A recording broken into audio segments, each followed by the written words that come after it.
semua orang pun boleh bagi logik masing-masing. Satu sahaja logik yang tak boleh dibantah. Apa yang Nabi buat?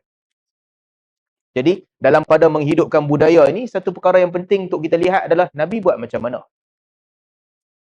Sebab, tidaklah ada kebaikan kalau kita ada option untuk mengamalkan sunnah Nabi SAW, tapi kita pilih untuk buat selain daripada sunnah Nabi SAW. Apa yang kita dapat? Sedangkan dalam bab itu, memang ada sunnah dalam bab itu. Bukankah lebih baik untuk ikut apa yang Nabi buat? Tak ada. Sepatutnya, akal yang waras tak boleh bantah pun. Yang Nabi buat itulah yang paling baik. Meskipun orang cuba mencipta-cipta alasan, yang ni pun boleh, cara macam ni pun bagus. Tapi yang paling baik adalah bila budaya bersangkutan dengan ibadat, nilailah apa yang Nabi SAW buat. Itu yang lebih baik. Kita nak raya juga, nak seronok. Ada keseronokan agama. Tiap-tiap Jumaat pergi sembahyang Jumaat. Itu keseronokan raya tiap-tiap hari. Kita kena ada sambutan juga. Ada. Nabi SAW sebut, abdalahumallah bi khairin minhuma. Allah telah menggantikan dua perayaan jahiliyah dengan dua perayaan yang lebih baik. Aidul Fitri, Aidul Adha. Rayalah puas-puas Aidul Fitri dengan Aidul Adha. Ada. Bukan untuk kita nak hidupkan apa yang kita nak dengan pilihan sendiri. Ini penting untuk kita nilai dalam agama ni. Sebab kadang-kadang, kalau kita tengok para sahabat Nabi SAW, mereka bersungguh dalam bab ni.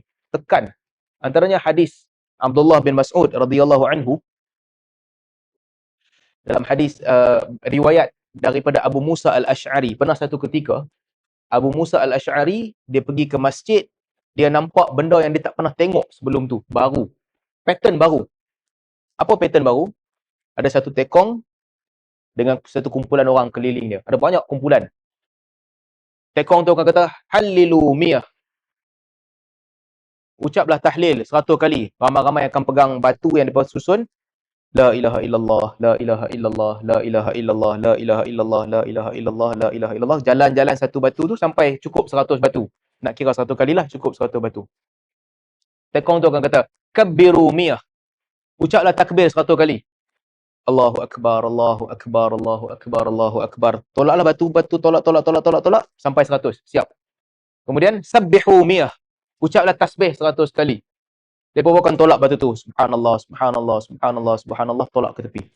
Abu Musa al-Ash'ari radhiyallahu anhu, bila dia lihat, dia kata, cantik ni, nampak macam bagus. Tapi tak pernah nampak sebelum tu. Ini penilaian seorang sahabat Nabi. Nampak macam cantik.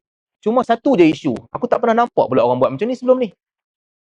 Sebab itu tak berlaku di zaman Nabi SAW dan tak dibuat oleh para sahabat Nabi SAW. Dia nampak cantik, cuma dia tak pernah tengok sebelum tu.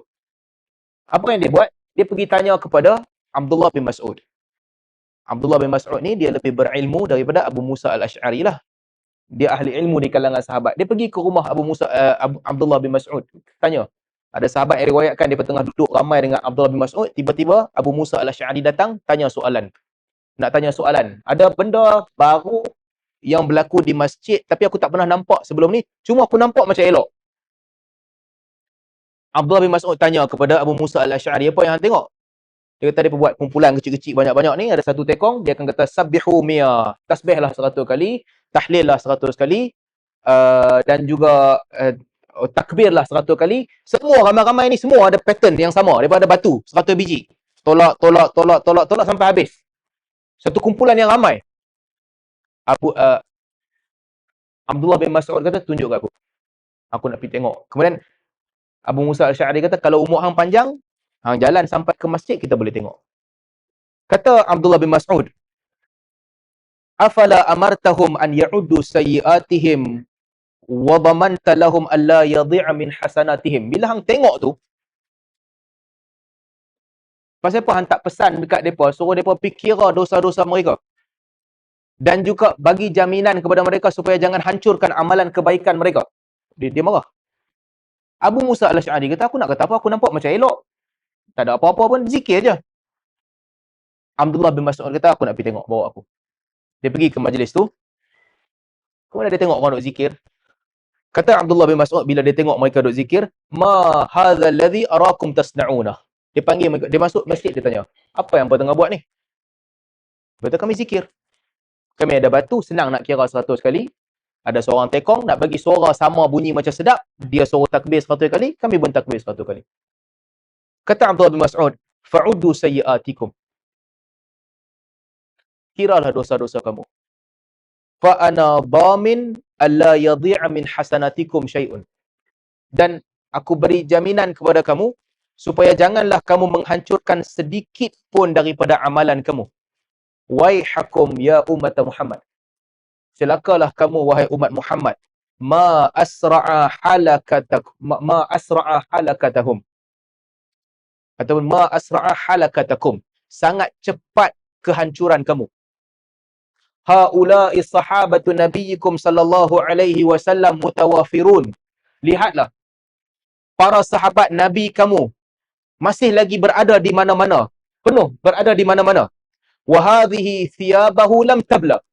Baju-baju Nabi SAW belum lagi pun lusuh. Wa aniyatahu lam tuksar. Bekas makanan Nabi SAW belum lagi pun pecah. Walladhi nafsi biyadihi. Innakum la'ala millatin ahda min millati Muhammad sallallahu alaihi wasallam au muftatihu babid dalalah. Demi zat yang jiwaku berada di dalam tangannya. Sesungguhnya, apakah kamu berada di atas petunjuk yang lebih baik daripada petunjuk Muhammad? Ataupun kamu sedang membuka pintu-pintu kesesatan? Dia marah dia. Dia berkata, ya Abu Abdurrahman, ma aradna illa khair. Kami buat macam ni, wahai Abu Abdurrahman, tak ada tujuan lain melainkan kami nak kebaikan je pun. Kata Abdullah bin Mas'ud, wa kam min muridil khair lan yusibah. Berapa ramai orang yang nak kebaikan tidak menemui kebaikan itu. Dan rawi hadis itu meriwayatkan, ketika berlaku perang Nahrawan, ramai orang yang duk zikir tadi, kumpulan zikir tu, mereka keluar berperang dengan Sayyidina Ali dan dibunuh di Nahrawan. So ceritanya, perbuatan tu nampak macam baik. Cuma Abdullah bin Mas'ud punya pertimbangan, pasal apa nak buat kalau kami tak buat macam tu di zaman Nabi? Kenapa perlu kamu buat? Kalau bukan macam tu yang kami buat. Ucapannya baik. Bilangannya pun baik. Tapi kumpul macam tu, ramai-ramai untuk zikir bentuk begitu, kami tak buat zaman Nabi. Jadi kamu jangan buat. Ini mungkin boleh menjadi asas untuk kita nilai budaya-budaya. Dalil-dalil yang umum, nak amal masing-masing. Tapi kalau nak hidupkan budaya, pesanan Abdullah bin Mas'ud ini penting. Nabi buat tak macam tu untuk nak hidupkan budaya begitu? Kalau Nabi tak buat, tak payah. Ada khilaf ke tak? Boleh jadi ada khilaf. Sebab tu Abdullah bin Mas'ud, Abu Musa al-Asy'ari dia teragak-agak. Nampak macam baik, okey kot. Tapi apabila dia merujuk kepada Abdullah bin Mas'ud yang lebih berilmu, Abdullah bin Mas'ud kata, ikut macam yang Nabi kamu buat. Dia di kalangan sahabat Nabi ni, beberapa orang yang ada yang memang pandai, hebat dalam ilmu. Abdullah bin Mas'ud, Abdullah bin Umar, Abdullah bin Abbas. Antara tiga di antara mereka yang muda dan berilmu. Abdullah bin Umar juga sama, membantah semua benda baru yang orang buat. Abdullah bin Abbas juga sama. Dalam banyak riwayat, Abdullah bin Abbas tengok perkara-perkara baru yang orang buat, takbir beramai-ramai dalam masjid, dia bantah. Jadi, pendirian para sahabat yang berilmu, begitulah. Ikut sebagaimana yang dilakukan oleh Nabi SAW.